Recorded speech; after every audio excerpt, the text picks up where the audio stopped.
ಪ್ರಾಣಿಗಳ ಕೊಬ್ಬನ್ನು ಬಳಸಿದರೆ ಅದು ಭಾಳ ದೊಡ್ಡ ಒಂದು ಅಪರಾಧ, ತಪ್ಪು ಅದು. ಅದರ ಮೇಲೆ ತನಿಖೆ ಆಗಿ ಯಾರು ತಪ್ಪಿಸ್ತಿದ್ದಾರೆ ಅವ್ರ ಮೇಲೆ ಕಠಿಣವಾದಂಥ ಶಿಕ್ಷೆ ಆಗಬೇಕು. ಯಾಕಂದರೆ ಜನರ ಒಂದು ಧಾರ್ಮಿಕ ಭಾವನೆಗಳಿದರಲ್ಲಿ ಅಡಗಿದಾವೆ.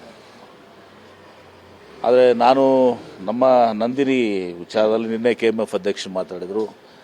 ನಾವು ಹಿಂದೆ ಸಪ್ಲೈ ಮಾಡ್ತಾ ಇದ್ದಾಗ ನಾವು KMFನಲ್ಲಿ ಅದೆಲ್ಲನೂ ಕೂಡ ಈ ರೀತಿ ನಾವು ಇದನ್ನು ಬರೆಸೋದಲ್ಲ. ಅದರಲ್ಲಿ ಯಾವ ರೀತಿ ಆಗಿದೆ ಅಂತ ನಾನು KMF ಸುಮ್ಮನೆ ಮಾತಾಡ್ತಾ ಇದ್ದೆ, ಏನಪ್ಪ ಇದು ಅಂತ ನಿನ್ನೆ ಮಾಡಿದಾಗ, ಬೇರೆ ಒಂದು ಫೋನ್ ಮಾಡಿದಾಗ. ಸೊ ಈಗ ಅದು ತಿರುಪತಿ ಲಡ್ಡು ಭಾಳ ಪಾವಿತ್ರ್ಯತೆಯನ್ನು ಹೊಂದಿದೆ. ಜನರು ಭಾಳಷ್ಟು ಒಂದು ಭಕ್ತಿಯಿಂದ, ಶ್ರದ್ಧೆಯಿಂದ ದಿವಸ ಅದನ್ನು ಪ್ರಸಾದ ರೀತಿಯಲ್ಲಿ ದಿವಸ ಎಲ್ಲರೂ ಸ್ವೀಕಾರ ಮಾಡ್ತಾರೆ.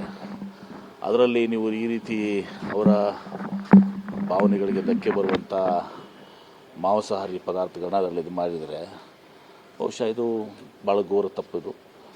ಇದನ್ನು ತನಿಖೆ ಆಗಬೇಕು. ತನಿಖೆ ಆಗೋದಷ್ಟೇ ಅಲ್ಲ, ಅದನ್ನು ಯಾರು ತಪ್ಪಿಸ್ತಿದ್ದಾರೆ ನಿರ್ದಾಕ್ಷಿಣ್ಯವಾಗಿ ಅವರೆಲ್ಲರ ಮೇಲೆ ಕ್ರಮ ಆಗಬೇಕು.